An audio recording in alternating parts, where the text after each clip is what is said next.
Hey, my name is Doug Spencer. I am the co-CEO of Bold Exchange, the most convenient way to buy Black online. And you are listening to the Max Out Time podcast with AJ2. This is Black Business Month in August, and we are doing special collaboration and features with Max Out Time podcast. And if you don't already, please subscribe to Max Out Time on all streaming platforms, and then also subscribe on YouTube to get the video version and see our beautiful faces. You see, there is a beautiful face here. I am with Yasmine Arrington. Yasmine, we go way back. Fellow Elon grad, shout out to the Elon Black Alumni Network and Elon, and just in the presence of a great entrepreneur. So Yasmine, please introduce yourselves. Tell us about ScholarCHIPS as the founder and executive director of ScholarCHIPS, and introduce yourself to the people. Absolutely, Doug. And of course, we got to plug in the Alpha chapter, Siggy D's at Elon University. I was Miss Black and Gold. I think that was 2018, 2019. Yeah, I should know. A year ago, because we graduated some years ago now, which is crazy to think. But yes. It was the year we graduated, right? Yeah, 2015. Exactly. And so I had the pleasure of escorting you on stage. Shout out to the Sigma Delta chapter. So yes, so many connections. Absolutely. So ScholarCHIPS, I'm the founder and executive director of ScholarCHIPS Inc. ScholarCHIPS is a DC-based nonprofit, specifically a 501c3 charitable organization. Our mission is to provide college scholarships, mentoring, and a support network to youth who have incarcerated parents, inspiring them to pursue their college education. About 11 years ago, I was a junior in high school. Part of my personal story is my father has been in and out of jail and prison my entire life, from the time I was a toddler, about 2 to 3 years old, to this very day. And I'm now 28 years old. So I have experienced firsthand what it is like and what it can be like for young people who have incarcerated parents. There's often a shame. There's a stigma, definitely a stigma and taboo with across communities, across cultures in the United States. And also around the same time, my maternal grandmother, who raised me and my two younger brothers and was my primary caregiver, we were both researching scholarships online that I could apply for my senior year of high school so that I could afford the cost of attendance for a college or university. There was no question that whether I was going to college. That was something that my grandmother set in motion and started as a family tradition. She was the first in my on my mother's side to not only earn her undergraduate education and college degree, but also a master's degree in education. And she has had a very fruitful career in early childhood care and education for 30 plus years. And so I knew that I was going to go to college. I just didn't know how I was going to pay for it. And I didn't have a college savings fund or, parents that had the know-how and the tools to prepare for that. So anyway, I enrolled in an extracurricular program in high school called LearnServe International. And LearnServe is a nonprofit that trains and equips teenagers to be social change agents and social entrepreneurs. So that was sort of the beginning of my entrepreneurial journey. And it was in that program that I was challenged to identify an issue in my community that I wanted to see change and improve. And we had to come up with what they call a venture, which essentially is a solution or a socially driven solution to a social problem that you see in your community or in the world. So I identified mass incarceration in the prison industrial complex, but I had to narrow down my focus. So I narrowed my focus down to the effects of parental incarceration on children and families. And there are lots of mentoring programs out there for grade school aged children with incarcerated parents. but I couldn't find any resources for college age students with incarcerated parents. I mean, just because you graduate from high school doesn't mean that reality goes away, or the challenges that you face having an incarcerated parent. So those are the reasons why I started ScholarCHIPS. And to date, we have awarded over $300,000 in college scholarships. We've had 76 scholars to come through the program. Now 30 college graduates. So our alumni class is growing, and it's just so exciting. And we're re-engaging our alumni and getting them involved. They're speaking on panels and giving advice to scholars. They are beginning to mentor current scholars. So it's hard work. It's definitely not a 9-to-5. It's a lifestyle. It's a sacrificial work, but I wouldn't trade it for the world. Yasmine, why do you make my job so easy? I don't need to ask you questions. I just need to be quiet. But I think you said so many amazing points in there, and almost walked through a journey. Like you said, it's been almost 11 or more than 11 years now. What I love that you said is that you're a social change agent, because I think especially now, we really are starting to learn more about social entrepreneurship, and you were ahead of the curve. And you didn't, you're humble. So I'm going to say that you were just named to the 40 under 40 for the Washington Business Journal. So obviously everyone knew you were no slouch at all, but that's an amazing accomplishment. So congratulations on that. Thank you. And I think what I want to ask you is, a lot of people, a lot of businesses of any kind don't make it past 2 years, 5 years. You've now made it a decade. What might you credit that longevity and persistence to? What has kept you going? That is an amazing question, Doug. I think I can narrow down to 3 things. One is I have kept, and I plan to continue to keep, a childlike curiosity. That is so important. For me, I have made up my mind that I will never become complacent, that I will never assume or put myself in the mindset that I know everything, because I do not. And the childlike curiosity, I'm constantly, like daily, I am asking questions. I'm always learning something new, and there's always something to learn, and I can learn from anyone, really. So that's one thing. The second is purpose. I really truly believe, I just inherently, I believe that ScholarCHIPS is a part of my life's purpose. And how I've come to that realization is, for one, this idea, came to me, or dare I say, was given to me divinely when I was a teenager. And I did not plan that this would be my life. And I always tell people, and it is true, I went to Elon to study strategic communications because I had this vision of becoming a news anchor and hosting my own television show. And so you couldn't tell me that I was not about to go into media, broadcast media, or entertainment media, right? Or news media. And that's not what happened.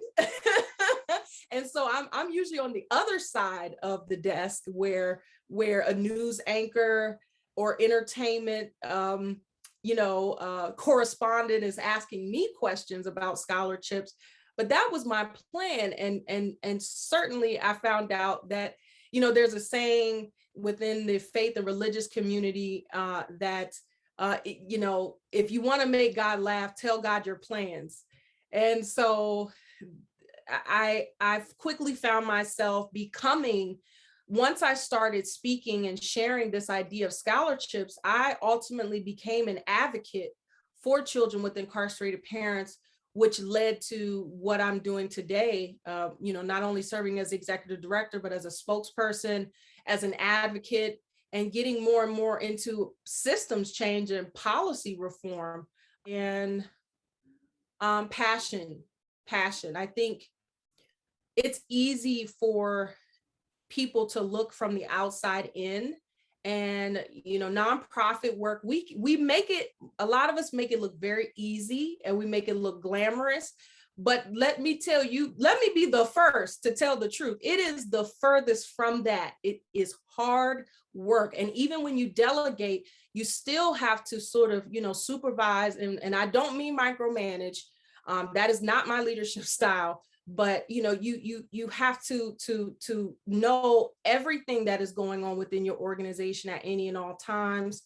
And it's like I said, it's not just a 9 to 5, it's a lifestyle. And it can be exhausting, but it's the passion and the purpose that drive me to do this work and to have kept going for so long. That's amazing. Just so people don't forget, curiosity, purpose, and passion. Those are the three. And so you can catch it on replay. Please subscribe to the Max Out Time podcast right now. You might want to hit pause, do that, or YouTube, subscribe as well. This is a great episode. I'm so happy to be here with you.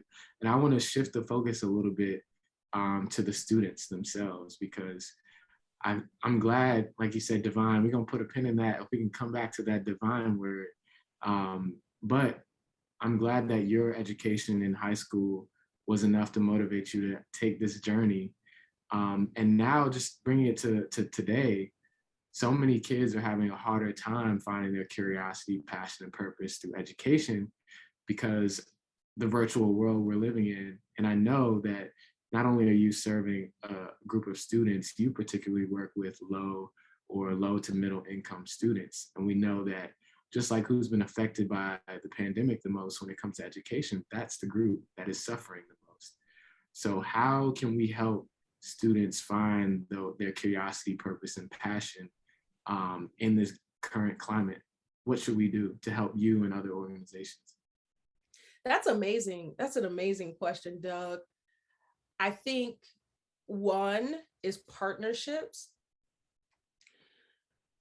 The COVID-19 pandemic and its different variants and iterations is causing all of us, especially nonprofit organizations, to pivot and to be open and flexible, and to honestly to embrace the reality of virtual learning. That's not to say that that is going to be the extent of the ways in which children and young people and even young adults learn.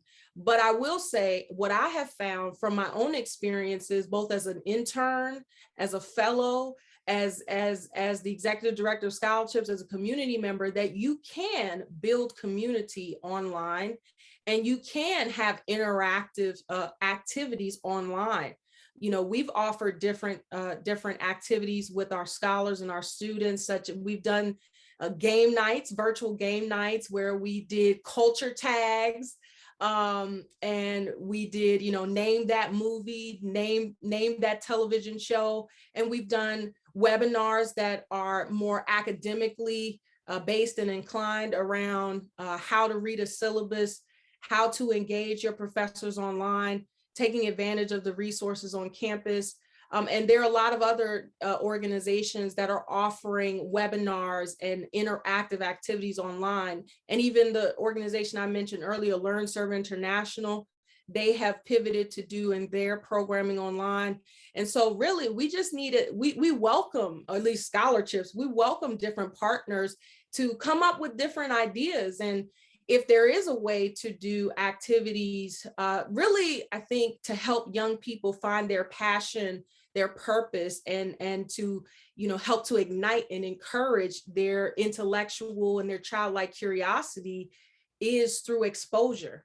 And so the question becomes, what are different ways that we can safely expose young people to the arts, to culture, to social entrepreneurship?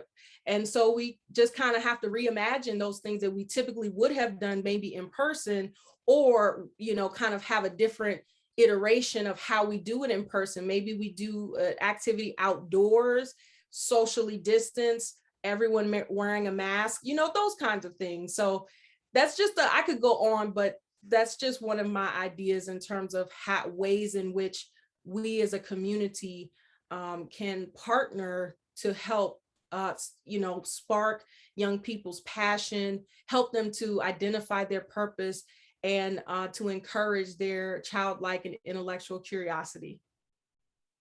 That's amazing. I mean, partnerships, community building online. I think we all have to embrace this new reality of online learning, being a part of what we do. And so I think it's thankless, like you said, for not only teachers, for organizations. But I want to come back and circle back to that divine piece again.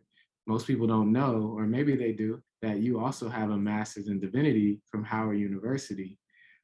Where do you find the hours? So you don't have to answer that. I don't know how you found the time, but how does that divinity, that divine presence, make come about in your work with scholarships? Is it, maybe it is being creative in how you think of things. God is talking through you, and we're getting that coming out of your organization. But where does divinity play a role in your work with ScholarCHIPS? Mm-hmm. Wow, these are great questions, Doug. Thank you for that. It probably comes as no surprise now, that I am a woman of faith. Faith and religion and spirituality are very much real parts of my identity and how I move through the world. I'll try my best to use inclusive language here.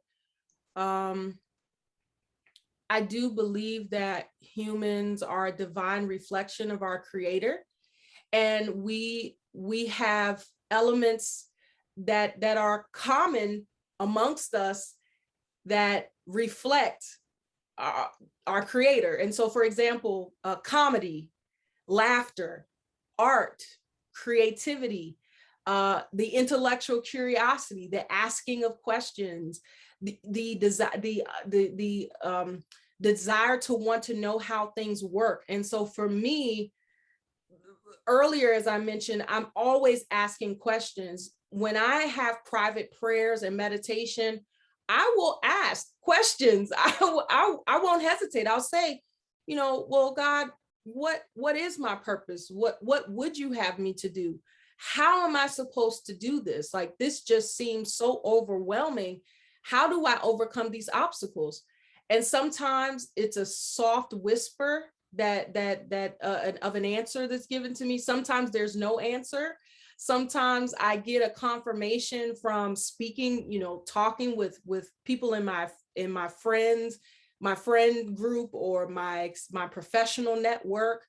I have a lot of people who I call my earthly angels, who will help me to accomplish something, whether it's delivering a program to our scholars or mentoring them, all kinds of things. So I don't know if I hope that helps to answer the question, but it's really a part of my daily life and my daily walk, is leaning on divine revelation and help to help me to do the things that I do, because I will not lie. And I'll say honestly, without that strength, I would have fallen to pieces. I would have given up, and probably worse. And so for me, faith and spirituality is really, it grounds me. It grounds me, and it helps to guide me, especially when I feel lost, when I feel like giving up hope. So I hope that answers the question. Amen. Yes, it does. You answered the question. And I think it makes sense, because in that answer, you just touched on everything else you've said. Because when I think about the longevity of what you're doing, your faith is integral to that. It's at the core of who you are. You talked about your curiosity and your faith. Curiosity was one of the things that keeps you going. So you on point. Your answer was great. And like I said, you made my job very simple, because we've already come to the end. And what I don't want to leave without doing is giving you the floor to tell everyone, where can they find you? How can they connect with you and support ScholarCHIPS? Absolutely, Doug. Please, everyone, you can find ScholarCHIPS on our website at www.scholarchips, and that's with a C as in cookie, CHIPS as in Sam Fund, FUND.org. Again, that's scholarchipsfund.org.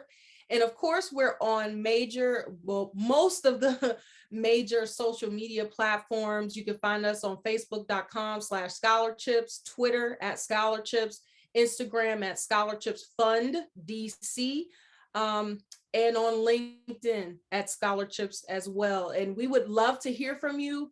We would love for you to subscribe to our newsletter. If you're interested in becoming a mentor, you can apply online. If you're interested in donating, you can donate online on our website. And just inquire and or become a part of our community. We'd love to hear from you. That's amazing. And actually, if people are still listening and got all that info, we're gonna give them a little bonus right now, a little bonus question.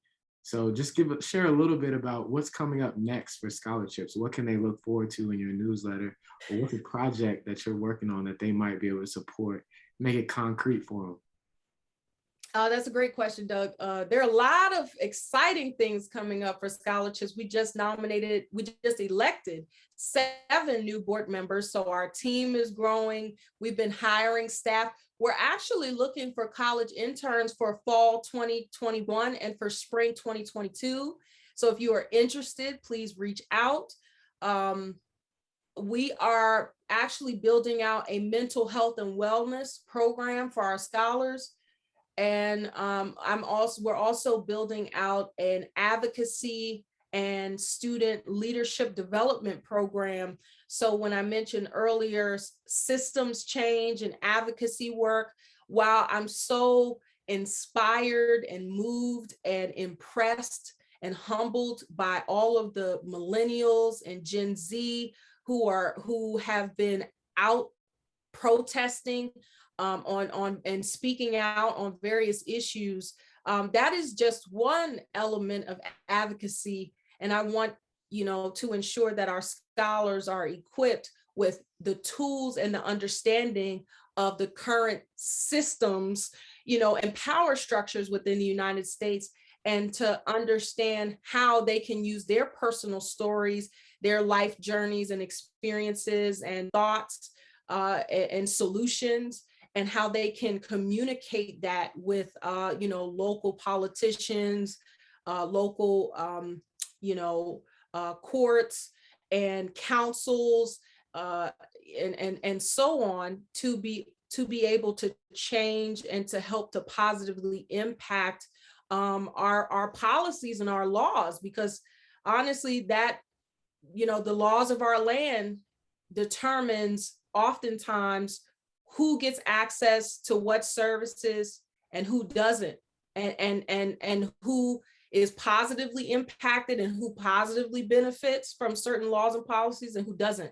So, because ScholarCHIPS is building up this community of young people, all who have incarcerated parents and who have very real experiences with the prison industrial complex, it's time for us, I think, to not only continue to build this community of support across college campuses and expand from a local program, regional, to a national program, but to also begin to involve ourselves very much in systems change and policy reform. So hopefully you'll see us on, maybe Good Morning America or CNN, or Dr. Oz or Ellen DeGeneres, somewhere in the near future.